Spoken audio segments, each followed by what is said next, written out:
Fala, meus amigos, sejam bem-vindos ao canal Fica Sussa. Eu sou Samuel Monteiro e hoje na palavra vamos falar de um comportamento que é redenção. Estar rendido, tão cantado, tão falado, tão declarado na igreja, será que realmente nós entendemos o que é estar rendido? Então vem comigo que eu te explico. Então, galera, para poder falar um pouco sobre esse tema bem polêmico, eu vou querer contar a história do apóstolo Paulo. Algumas pessoas não conhecem, outras que já sabem vão relembrar. O apóstolo Paulo, antes de se tornar o apóstolo, e ele foi bem famoso porque ele escreveu mais da metade do livro do Novo Testamento, ele se chamava Saulo. E ele era extremamente religioso, ao ponto de perseguir e matar cristãos. Inclusive, há quem diz que ele estava presente no momento em que apedrejaram Estevão. E uma certa vez, ele ficou sabendo que estava tendo uma reunião ali numa cidade, e ele foi atrás. No veneno, sabe? Como dizem na nossa linguagem aqui em São Paulo. Na maldade. E ele foi atrás para pegar esses caras. No meio do caminho, o jumentinho que ele estava andando parou. E ele batendo nos jumentinhos, sacudindo, gritando com o jumento. E o jumento nada. Aí teve uma hora que ele desceu e começou a espancar o jumento. Porque o jumento não queria andar. Aí o jumentinho foi e gritou com ele. A Bíblia diz que o jumento gritou com ele. Ele se assustou, na hora que ele se assustou assim, e, todo apavorado, né? E aí, mano? O jumentinho disse, eu não tô andando, não é porque eu não quero, é porque tem um anjo com uma espada de fogo aqui na nossa frente, aqui, você tá maluco? Vai lá brigar com ele então, quero ver se é homem. Aí nisso o apóstolo, na época Saulo, ele olhou assim, na hora que ele viu o anjo, aquela luz tão forte que queimou os olhos dele, cara. Ele ficou cego no meio daquela cegueira toda, ele ouviu uma voz forte, dizendo, Saulo, Saulo, por que tu me persegues? E ele apavorado, dizendo, não, Senhor, nunca, eu estou indo defender justamente o seu nome, então profamando aí uma mentira. E a voz disse, mas eu sou o Cristo. Toda vez que você persegue um dos pequenos, a mim também me persegues. E ele, Jesus, eu não sabia. Meu Deus, eu não sabia, me perdoa, me perdoa. Aquela coisa toda, né? Aí a voz direciona ele para ir para um lugar. E ali vai ter alguém que vai estar para receber e instruí-lo. E ele ficou ali por um tempo até os seus olhos voltarem ao normal. Eu sei que Barnabé, que era um dos discípulos, ele ouviu a história de Paulo. Foi até o encontro, com muito medo, claro. Todo mundo tinha medo dele. E ele entendeu que realmente Saulo se converteu. Decidiu discipular, treinar. Caminhou um bom tempo com Paulo. Levou Paulo até os discípulos. Pedro, João, Tiago. A princípio ninguém queria receber. Todo mundo achava que era um plano de Saulo para matá-los, mas Barnabé garantiu, falou, não, ele se converteu, então chama ele aqui, vamos vê-lo.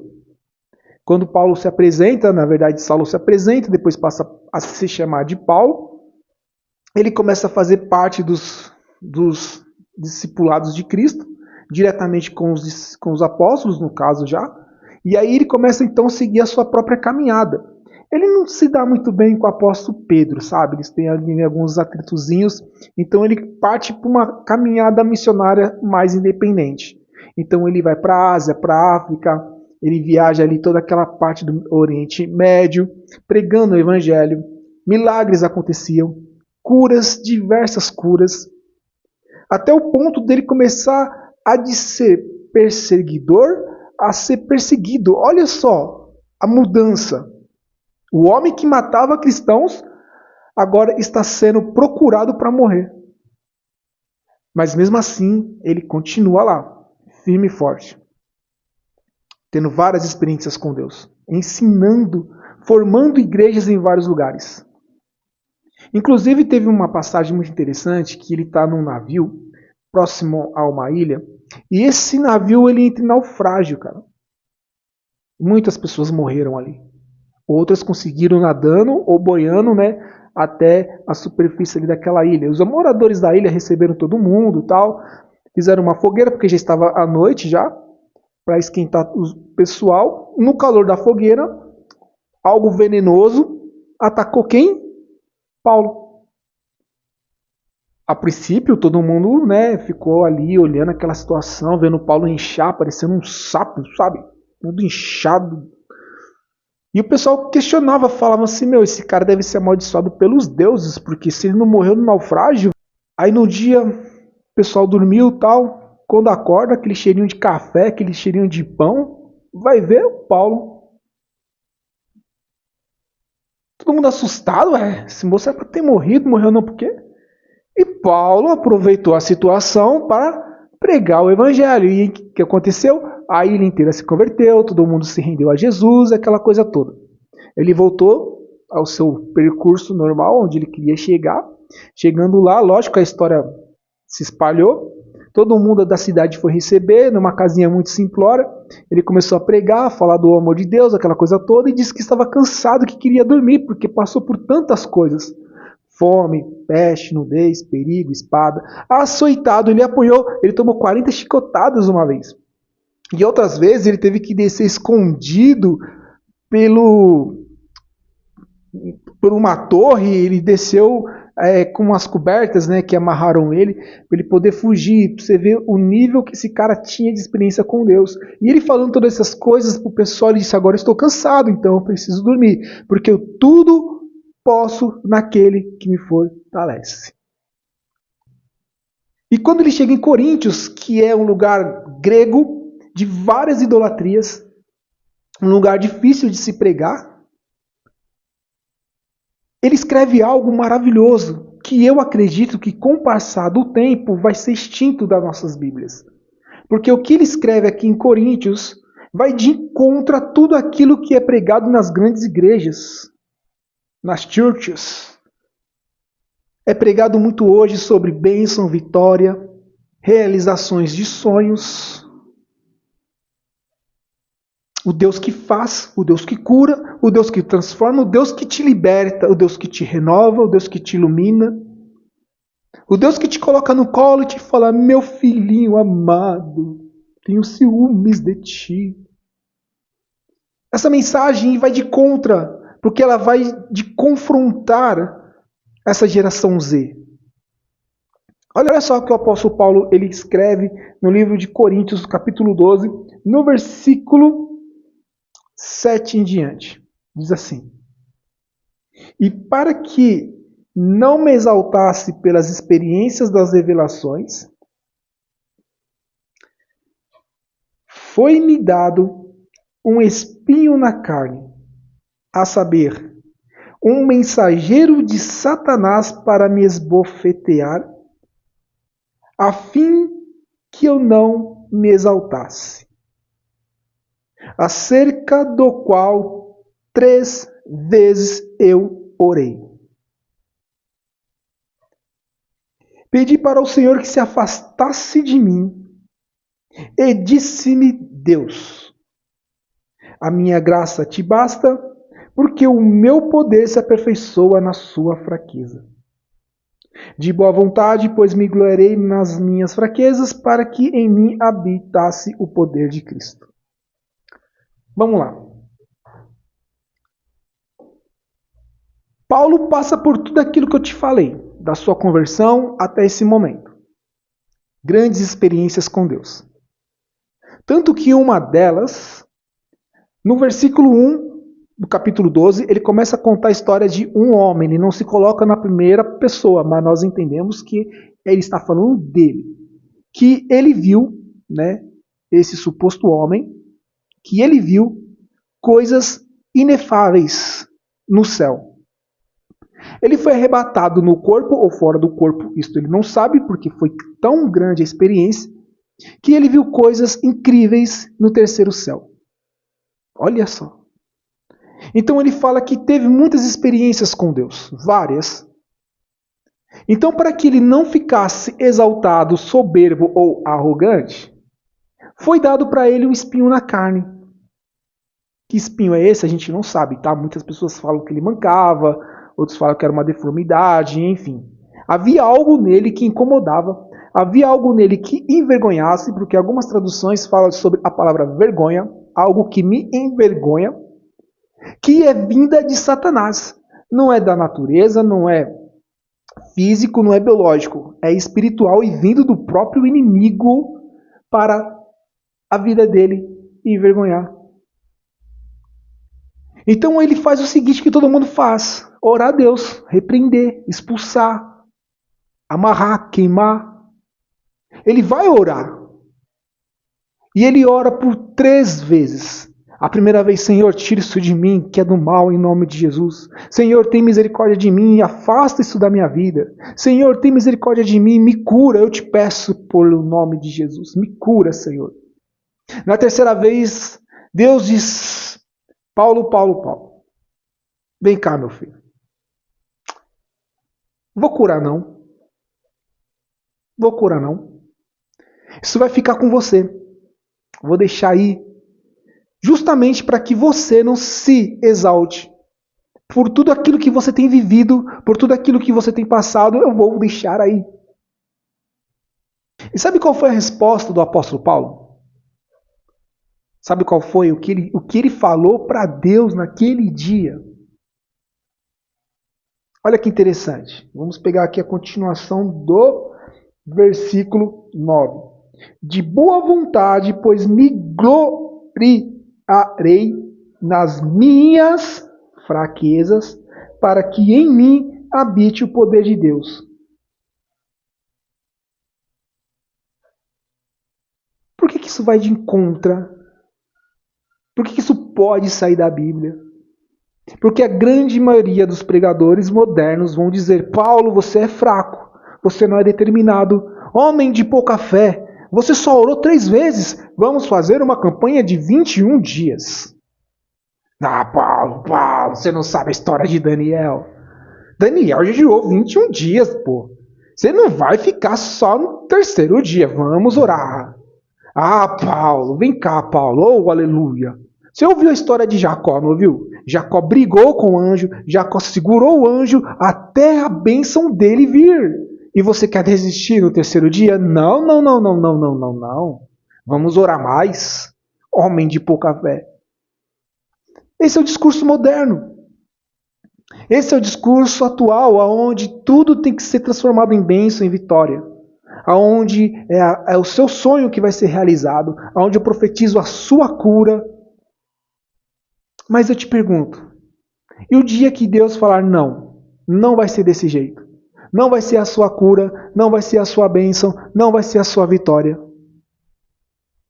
Vai ser a sua vergonha, vai ser a sua derrota.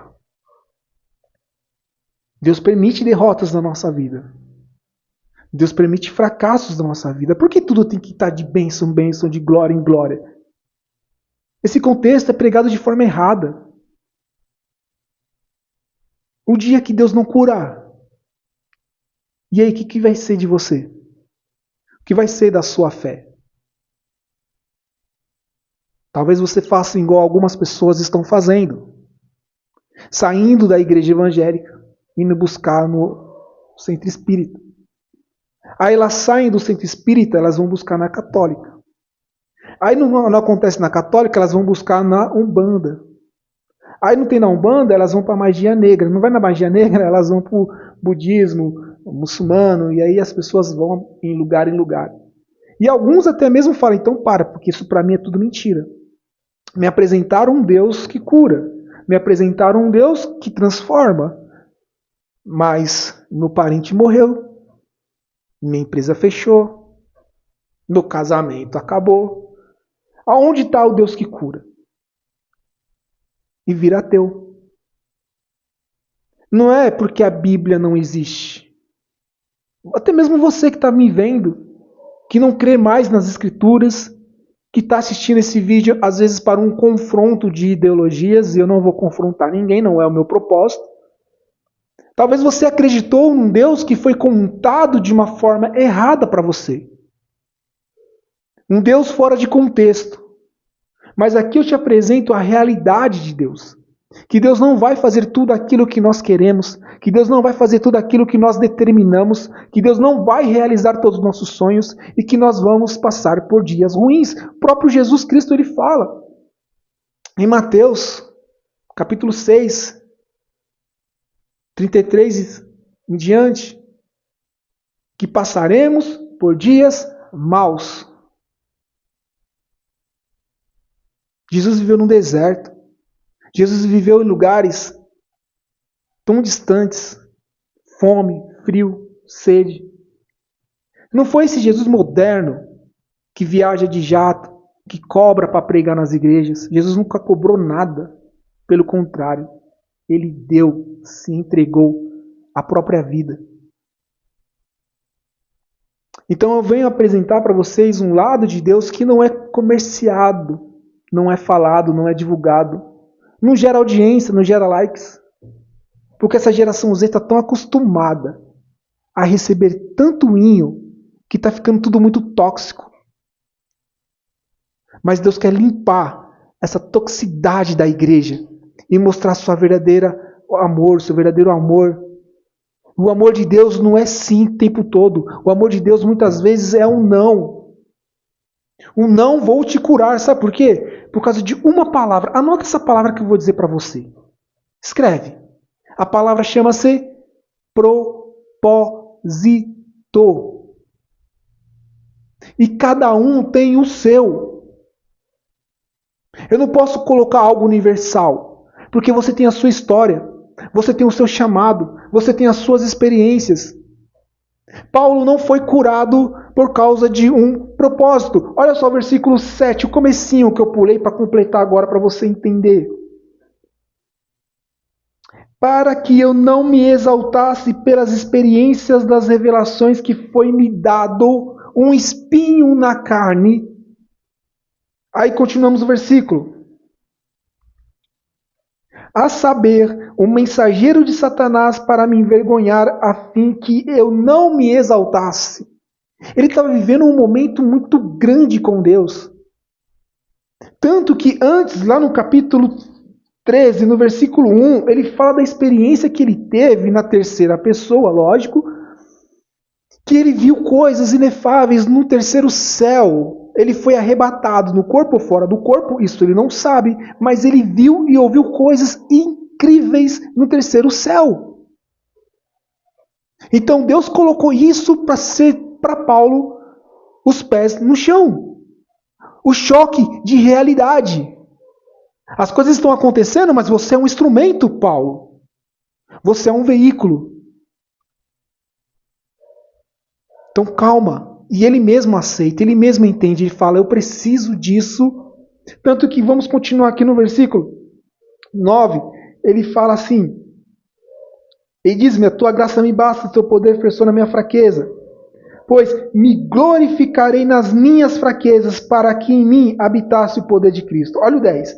Sinto prazer nas fraquezas. Não é na bonança, não é na abundância, não é na prosperidade, não é no jato, não é no carro, não é numa casa confortável. Ele sente prazer nas fraquezas, nas angústias, nas injúrias, por amor de Cristo.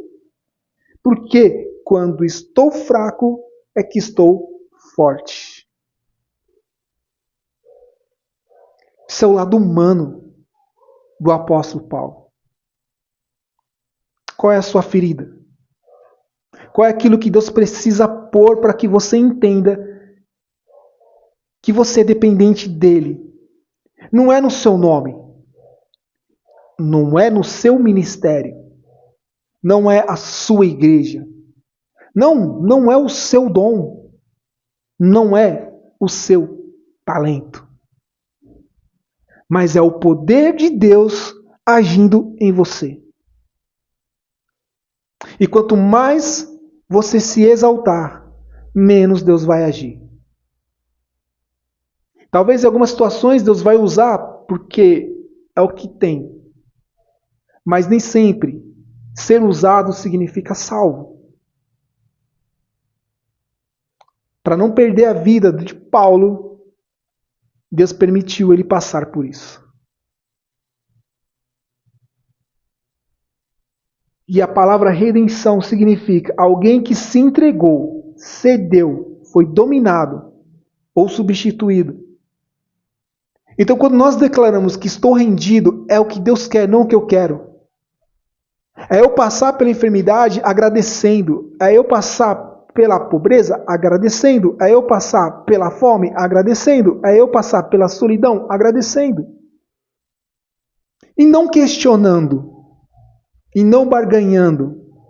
E não me vitimizando.